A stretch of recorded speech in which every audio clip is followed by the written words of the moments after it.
In this Schrader short, we're going to discuss stocking different types of service kits. This is what a fully stocked TPMS cabinet should look like. Every shop should have one of these.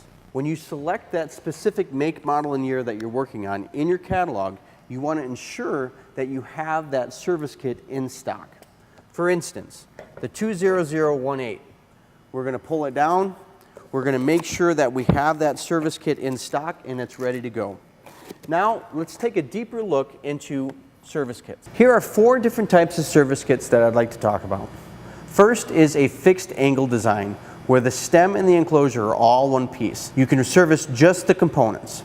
Next is a 2-piece flexible angle design, where you can replace the stem, the cap, the core, the grommet, the nut.